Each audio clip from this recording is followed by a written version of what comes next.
कम बच्चों, आज हम लोग क्वेश्चन 8 ऑनवर्ड्स सॉल्व करेंगे। क्वेश्चन 8 में देखिए, क्वेश्चन 8 में क्या इंस्ट्रक्शन गिवन है।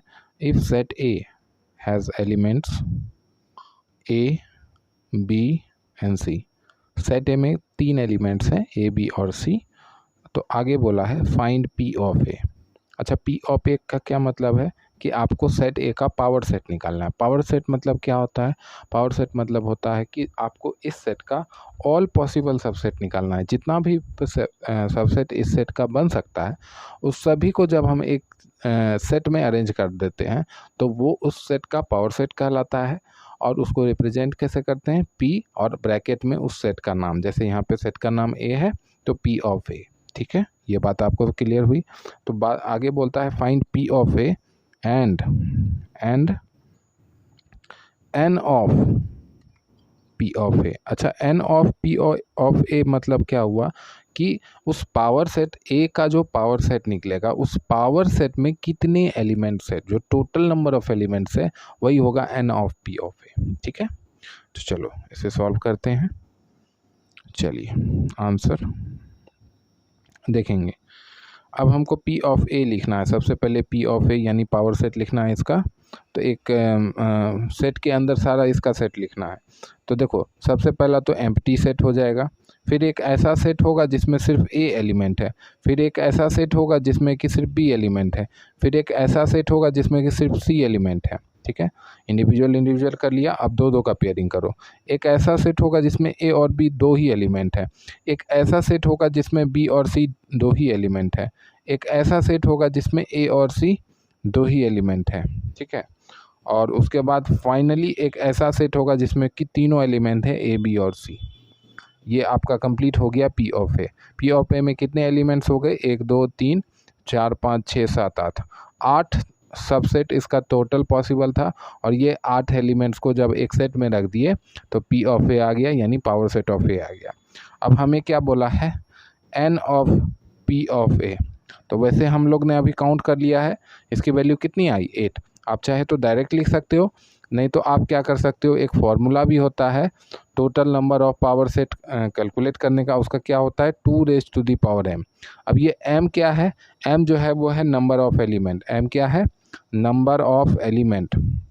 यानी कि जिस भी सेट का तुमको पावर सेट निकालना है तो उस सेट में जितना भी एलिमेंट है उसको 2 पे पावर लगा के अगर तुम रेज कर दो तो तुम्हारा आंसर निकल जाएगा। जैसे यहाँ हम लोग ने मैनुअली देखा था 8, अब यहाँ पे भी करके देखो 2⁻3।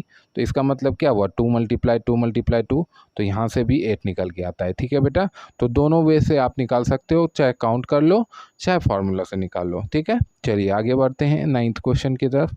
देखिए 9th क्वेश्चन में क्या बोला है, ध्यान दीजिएगा। ठीक है, देखिए 9th क्वेश्चन में क्या बोला है। 9th क्वेश्चन में बोला है if set A has element 1 and a set. इस सेट में एक एलिमेंट है जो कि खुद में एक सेट है जिसमें कि एलिमेंट 2 और 3 है। ठीक है, तब हमें बोलता है फाइंड पी ऑफ ए, यानी कि इस सेट का पावर सेट निकालिए। वही क्वेश्चन है, पी ऑफ ए और एन ऑफ पी ऑफ ए, यानी कि उस पावर सेट में कितने एलिमेंट्स है वो भी बताइए। तो ठीक है, स्टार्ट करते हैं। चलिए आंसर स्टार्ट करते हैं। सबसे पहले हमको पावर सेट लिखना है। इसका तो और आसानी से हो जाएगा क्योंकि दो ही एलिमेंट है। ठीक है, कितना टोटल पावर सेट बनेगा? तो 2⁻2 यानी 4 बनेगा। तो एक तो एम्प्टी सेट हो गया। ठीक है, एक एम्प्टी सेट हो गया। उसके बाद एक ऐसा सेट हो गया जिसमें कि 1 एलिमेंट होगा। एक ऐसा सेट हो गया जिसमें कि एक सेट है जिसमें कि एलिमेंट 2 और 3 है। ठीक है, और फिर फाइनली 4 ही तो बनना था, वो सेट खुद उसका सबसेट हो जाएगा, यानी जैसा था वैसा ही लिख दिया हम लोग ने। तो ये हो गया पावर सेट। अब यहाँ आप मैनुअली भी काउंट करो तो 4 आता है, फॉर्मूले से भी काउंट करो तो 2⁻m। m की वैल्यू यहाँ पे 2 है ना। सेट में कितना वैल्यू है, यानी कि सेट में कितना एलिमेंट्स है? m मतलब क्या है?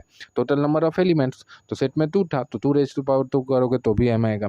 तो हम लोग इसमें जो है, जब भी n of p of m आपसे पूछे तो आप डायरेक्ट मत लिखना, आप ये फॉर्मूला का यूज करना। तो हो सकता है कि सर कहीं आपका नंबर काट ना लें, इसीलिए मैं बोल रहा हूँ कि फॉर्मूला का यूज कर लेना। ठीक है, 2⁻m। इस फॉर्मूला में है क्या? कुछ भी नहीं है, बस थोड़ा सा लिखना रहता है। ठीक है, यहाँ पे लिख दोगे here m is equal to 2, है ना। m की वैल्यू 2 है, यानी कि टोटल एलिमेंट 2 है, तो 2 रेज टू द पावर 2, तो इसकी वैल्यू आई 2 मल्टीप्लाई 2 इज इक्वल टू 4। हो गया सॉल्व। चलो इसी तरीके से आगे बढ़ते हैं 10th क्वेश्चन की तरफ। चलो 10th क्वेश्चन की तरफ आते हैं, देखेंगे 10th क्वेश्चन। चलिए 10th क्वेश्चन में क्या बोला है, if set A is equal to 5। अब ध्यान देना, जब भी सेट ए इक्वल टू 5 लिखता है कोई, तो इसका मतलब है कि वो सेट एम्प्टी सेट है। और जब भी ऐसा लिखे set A is equal to curly bracket में 5 लिख दे, तो इसका मतलब ये नहीं है कि ए एम्प्टी सेट है, इसका मतलब है कि ये एक सिंगलटन सेट है जिसमें कि 5 एज एलिमेंट है। ये डिफरेंस बार बार आता है और बार बार मैं आपको बताता हूँ कि इसमें कंफ्यूज आपको नहीं होना है, ठीक है ना बेटा। चलिए आगे बढ़ते हैं। तो ए जो है कैसा सेट है, एम्प्टी सेट है। ए इक्वल टू 5 मतलब A is an empty set. फिर आगे बोलता है then find N of P of A, ठीक है। तो आपको इसके पावर सेट में, पावर सेट पूरा लिखना नहीं है, लेकिन ये बताना है कि पावर सेट में टोटल एलिमेंट कितना होगा। तो देखो पावर सेट इसका फाइंड करना है किसका, ए का, और ए है क्या, एम्प्टी सेट। एम्प्टी सेट का कितना सबसेट बन सकता है, याद करो इससे पहले कुछ दिन पहले इसी एक्सरसाइज या प्रीवियस एक्सरसाइज में ऐसा क्वेश्चन आया था। तो मैंने आपको बताया था कि जो एम्प्टी सेट है जिसमें सबसेट लिखना था, शायद इसी एक्सरसाइज में था, तो उसमें मैंने आपको बताया था कि इसका मैक्सिमम एक ही सबसेट बन सकता है, वो है 5। इसका मैक्सिमम एक ही सबसेट बन सकता है, वो है 5। तो अगर इसका पी ऑफ ए लिखने की हम कोशिश करें तो इसमें एक ही एलिमेंट होगा 5। तो एन ऑफ पी ऑफ ए क्या हो जाएगा, एन ऑफ पी ऑफ ए क्या हो जाएगा, 1, ठीक है। अगर तुम इसको फॉर्मूला से करना चाहो तो देखो फॉर्मूला में भी तुमको फिट बैठ जाएगा, फॉर्मूला से भी 1 ही आएगा। देखो फॉर्मूला क्या था, 2 raise to the power m, यहाँ m की वैल्यू क्या है, 0। अरे कोई भी एलिमेंट है में, एम्प्टी सेट मतलब क्या है, number of elements equal to 0। तो 2 की पावर 0 करोगे तो आप लोगों ने छोटी क्लासेस में पढ़ रखा है कि 2 की पावर 0 क्या होता है, 1। एक्सपोनेंट्स में पढ़े हो ना, ठीक है ना। तो ये हो गया आपका 10th क्वेश्चन। अब आगे बढ़ते हैं 11th क्वेश्चन की तरफ, ठीक है।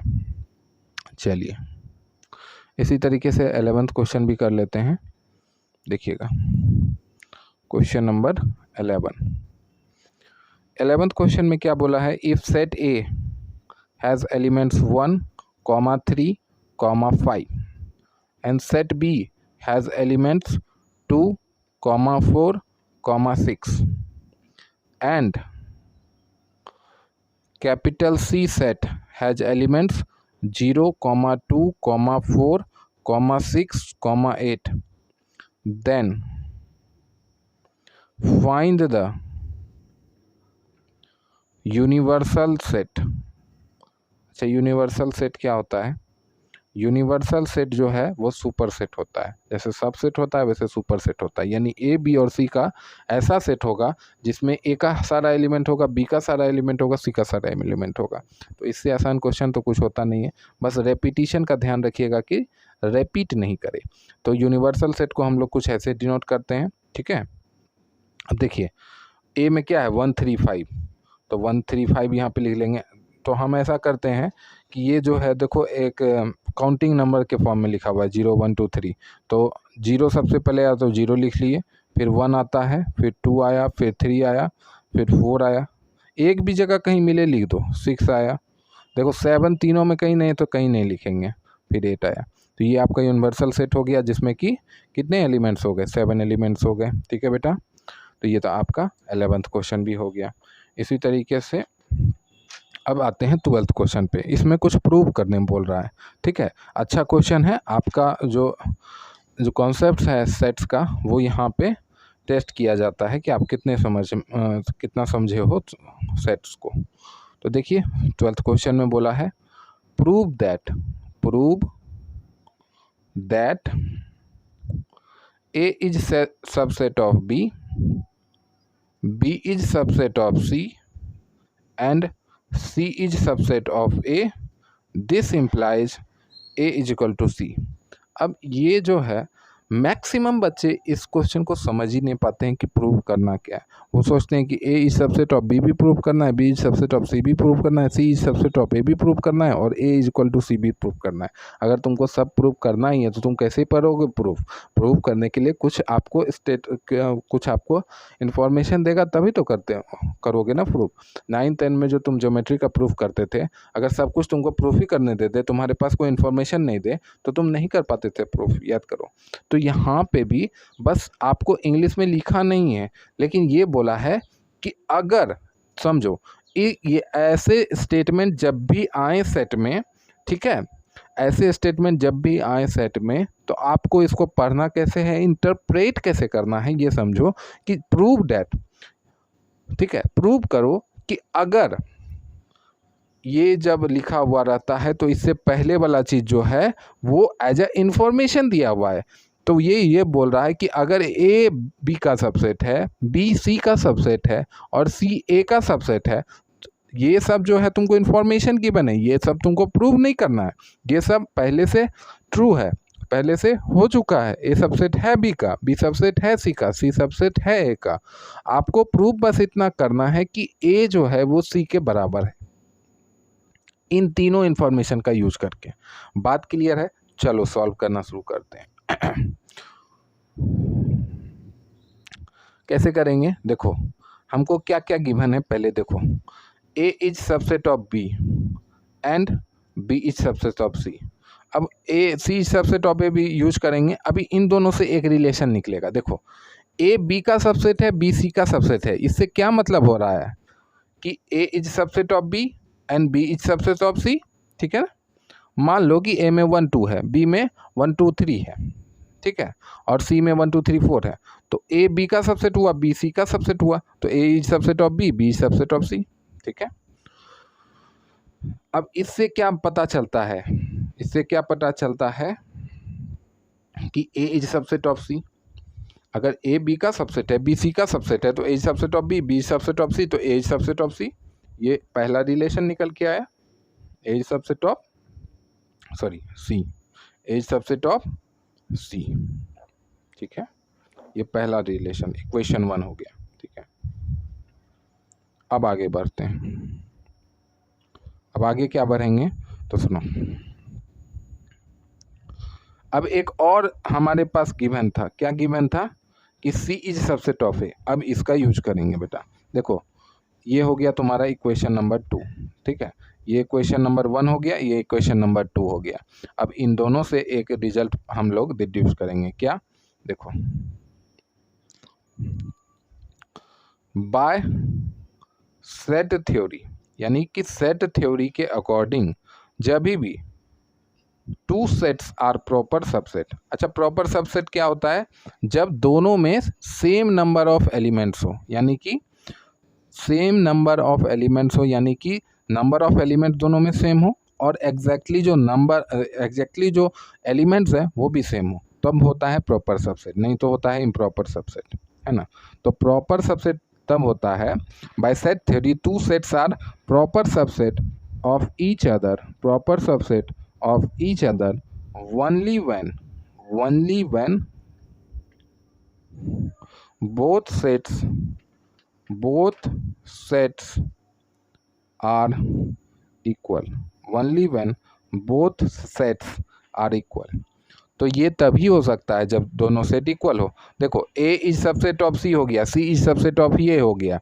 ये कंडीशन किसका है? ये प्रॉपर सबसेट का है। और प्रॉपर सबसेट तभी हो सकता है जब A is equal to C होगा। तो यहाँ पे लिखेंगे by equation 1 and equation 2 A is equal to C, और यही प्रूव करना था, तो हैंस प्रूव्ड हो गया। क्लियर बात है? आगे बढ़े। चलो आगे कौन सा क्वेश्चन है? आगे है आपका थर्ड क्वेश्चन। थर्ड क्वेश्चन भी बहुत ही सिंपल सा क्वेश्चन है, बेसिक अंडरस्टैंडिंग का क्वेश्चन है, ठीक है ना। चलिए देखते हैं थर्ड क्वेश्चन देखेंगे। चलिए थर्ड क्वेश्चन देखिए, सॉरी थर्ड नहीं, 13th question. For any set A, for any set capital A, prove that A is subset of phi this implies A is equal to 5, यानी कि अगर ए जो है वो सबसेट है एम्प्टी सेट का, तो इसका मतलब होना चाहिए, यानी कि ये आपको इंस्ट्रक्शन गिवन है, ये जो है वो एक्चुअली में है, और आपको प्रूव क्या करना है कि ए इज इक्वल टू 5, आपको प्रूव क्या करना है, ए इज इक्वल टू 5, यानी अगर सेट ए जो है वो एम्प्टी सेट का सबसेट है, तो इसका मतलब प्रूव कीजिए इस इंफॉर्मेशन का यूज करके कि ए जो है वो एक्चुअली में एम्प्टी सेट है। तो देखो सिंपल सिंपल सा बात है, इसमें कुछ टेढ़ा बात नहीं है, एक मेरी बात सुनो, ठीक है। एम्प्टी सेट क्या होता है? एम्प्टी सेट एक ऐसा सेट होता है जिसमें कि कोई एलिमेंट नहीं होता, ठीक है। तो यहाँ पे गिवन क्या है, यहाँ पे गिवन है कि ए सबसेट है एम्प्टी सेट का, और एम्प्टी सेट क्या है, ये है जिसमें कि कुछ भी नहीं होता, जिसमें कि क्या होता है, कुछ भी नहीं होता है, कुछ भी नहीं होता है मतलब कि कोई एलिमेंट नहीं होता है। कुछ भी नहीं का मतलब क्या होता है, कोई एलिमेंट्स नहीं होता है, ठीक है। तो 5 is equal to empty set.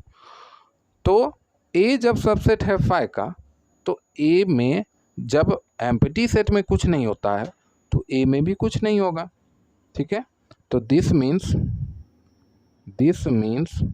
A is also a empty set. तो हो गया proof, therefore A is equal to 5। इसमें कुछ था, कॉमन सेंसिकल चीज़ था, है ना, ये तो कॉमन सेंस का चीज़ है, ठीक है। चलो।